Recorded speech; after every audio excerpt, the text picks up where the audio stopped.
Sue, this is for you. You made this statement that combining data sets that are non-logical, or what some people call orthogonal data sets, to create new insights is going to be a big thing. How do you think that's going to evolve? I'll just ask you an open-ended question. I think it's probably going to take two tacks. I think that there's going to be some subset of it is just going to get figured out by data mining. I mean, there's no way to predict which things are going to be telling of other things. But I do think the, some of the made-up examples that I made up, which are derived around consumer or business value props. So that notification that you're about to blow your budget based on where you are, those are kind of commonsensical things that alleviate potential friction that somebody else chatted about today. And so I think that as businesses and brands are thinking about sort of using that information, there's probably one of two paths. I think the academic data nerds, which used to be me, so I don't want to insult anybody, there'll be a bunch of data mining, but no, I love it. But there'll also be, specific sort of experiences that are created around value propositions that I think will be, probably the other aspect of that. I think I can add more to that as well. We also believe that there's essentially more data that's available, and majority of that data is data that we haven't had before, coming from consumers. So the set of sort of developing leading indicators from multiple data sets, I mean, that is coming, the premise of that is coming true more so now than it ever has, only because we haven't had access to some of these data sets. Yeah, especially when you add predictive capabilities and things like that. Absolutely. So we're moving from kind of sense and respond to kind of sense and anticipate. Right. And we think and that's happening now rather than sort of, a couple of years down the line.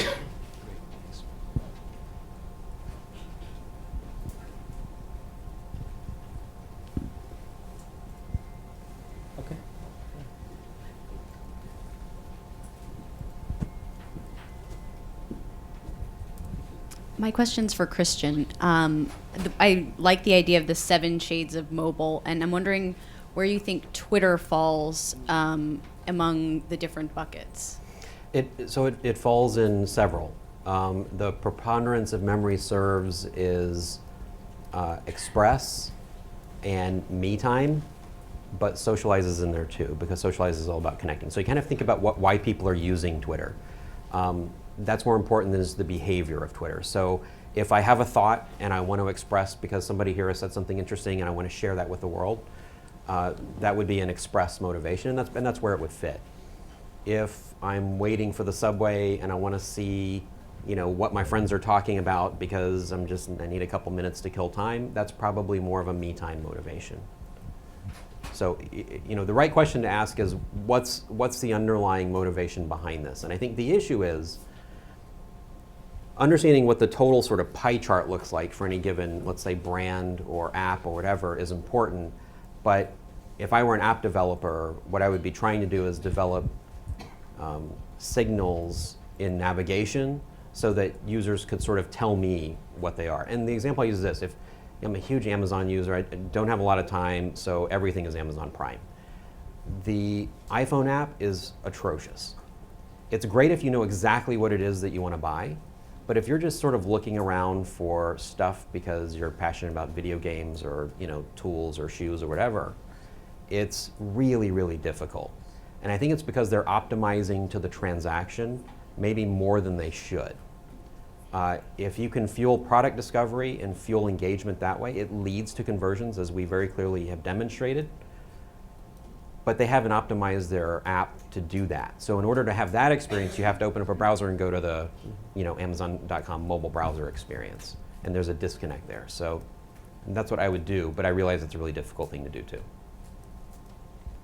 So I have a question for Michelle and Xueming. On your first study, and maybe Ali, you can jump in too. I think it's somewhat related to what you talked about.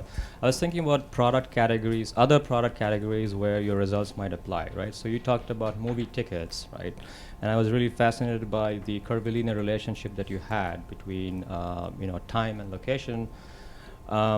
Other than movie tickets, have you thought of other categories of products or other industries maybe where you might see similar curvilinear effects?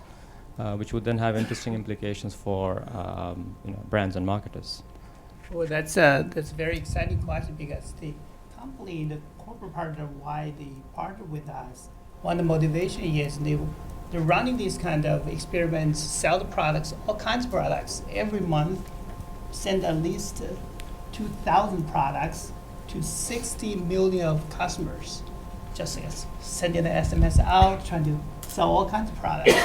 So our first study is more hedonic kind of products. It's movie tickets, so you need to enjoy the show for 2 hours. So the curve linear relationship really makes sense because you need a budget of time to travel to the movie theater. So you right there, right now, the highest response. But if you send like a far distance, 2 hours ahead of time, that's not enough time to travel to the theater to watch the movie, right? So we're trying. Their company right now are experimental a lot of other products. So we cannot disclose everything, but we're trying to work with the corporate partner, trying to optimize the way they push the message to the users. So we're trying to improve their ROI in terms of purchase rates, the conversion rates. So that's really the big thing. In terms of the newest, the cool products they're trying to do is like right now they're trying to sell the comic, those kind of comic story. So if you send this series 1, 2, 3, 4, 9, have all these small kind of mobile app, a mobile magazine, you can read it from version 1 to version 10. So there's a lot of kind of cool things target the psychological kind of dimension of the users. So we move more from the demographic, like from teenagers or to adults or from male, females, morph into kind of more psychological kind of dimension of the targeting. So in that domain, yes, there are many products. May not necessarily fit in one set of kind of like above ground cell technology, but some other products may be better in another setting. So it's kind of optimized procedures there. Ali, I was curious about, because you talked about the studies that you've done, right, where you looked at changing from the creative to commerce and you changed the creators. What categories are you seeing having the maximum effect when you're doing those studies?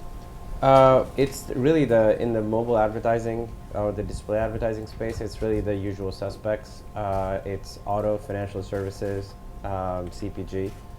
And these guys are smart about it because if you think about it, they're the first entrants because they're really heavy on everything else. They're really heavy on traditional media. Mm-hmm. They're also very heavy on digital media. So some of their smart plays are they don't need to communicate lots of messages on mobile because they're using mobile as sort of a companion to everything else. And as a result of it, some of that stuff comes through pretty quickly. Did have a comment though. It'd be interesting to do these experiments that you're talking about, combining some of the work that Christian is doing.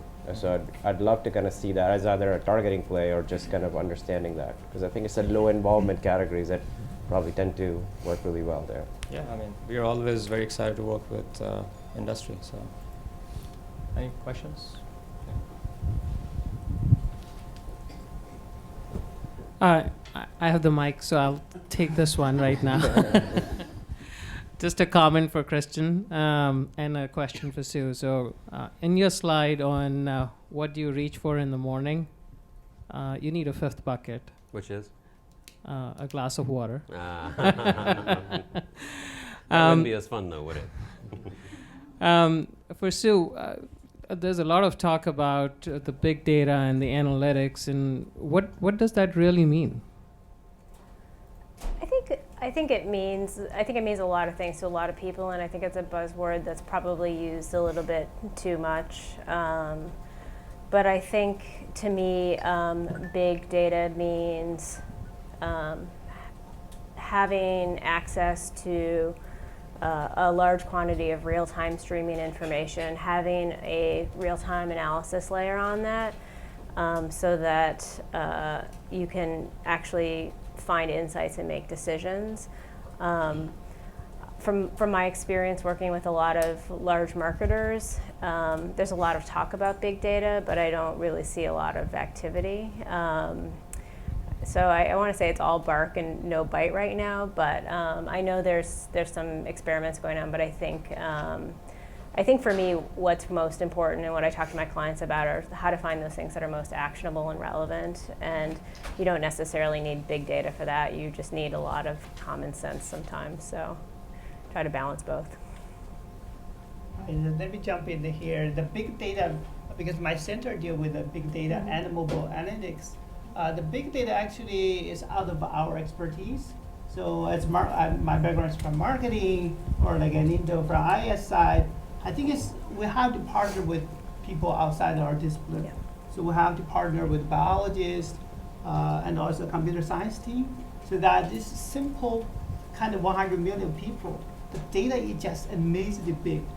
Just one day of data, 20 petabytes. Because everybody on the phone, you're talking, the big brother, they track every a piece of data. They have it in the cloud. They store it. So they dump the 20 petabytes to us. How will they analyze? As a typical marketer at the advertising agency is really beyond our expertise. So from that perspective, that's a really big challenge.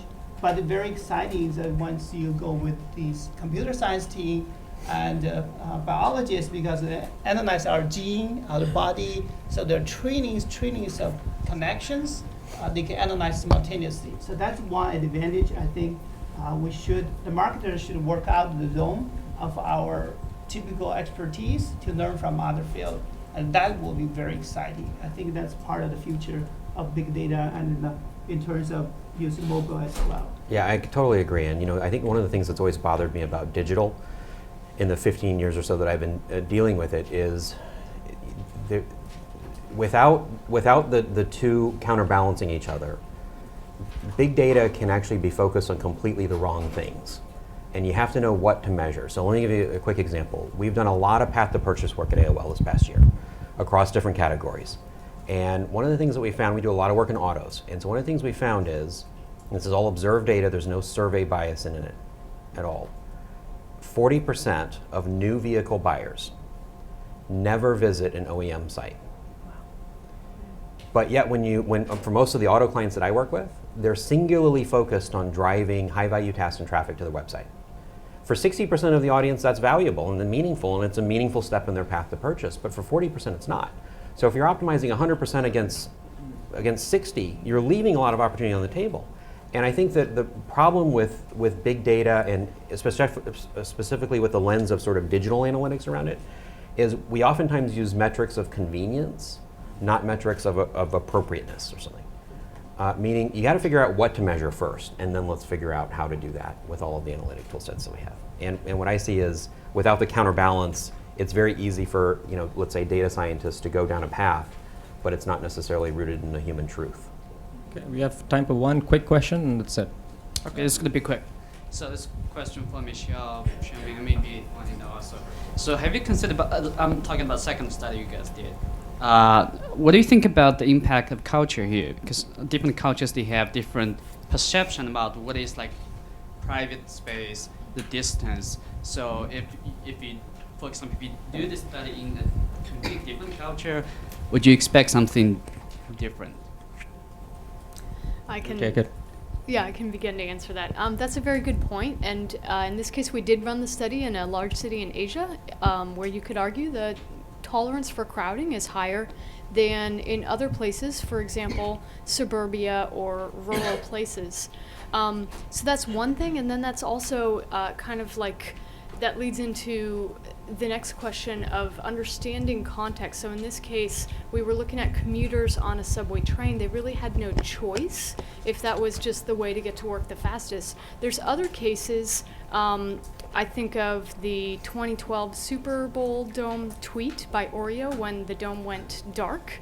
And Oreo tweeted, "You can still dunk in the dark." That was taking advantage of the context, in this case a blackout, so the game was temporarily stopped, but everyone was in a crowd having nothing to do, and that tweet was retweeted over 100,000 times within the hour.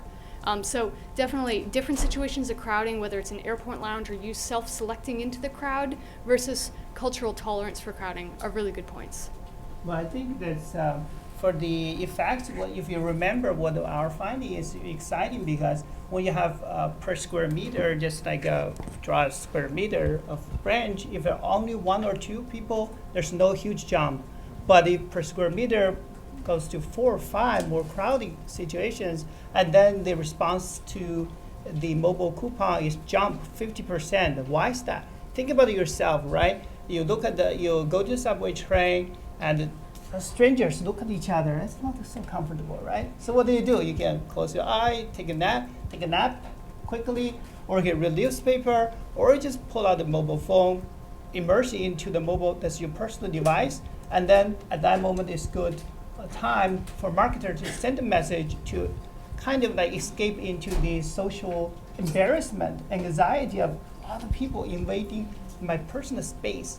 But I think the impact is a little bit conservative, because in Asia, they're more kind of used to be crowded situations, right? So if we run in US, if we can run in US, or we run in Europe, maybe the impact could be even higher. So we are working with the NSA to do that. So let's thank the panelists and.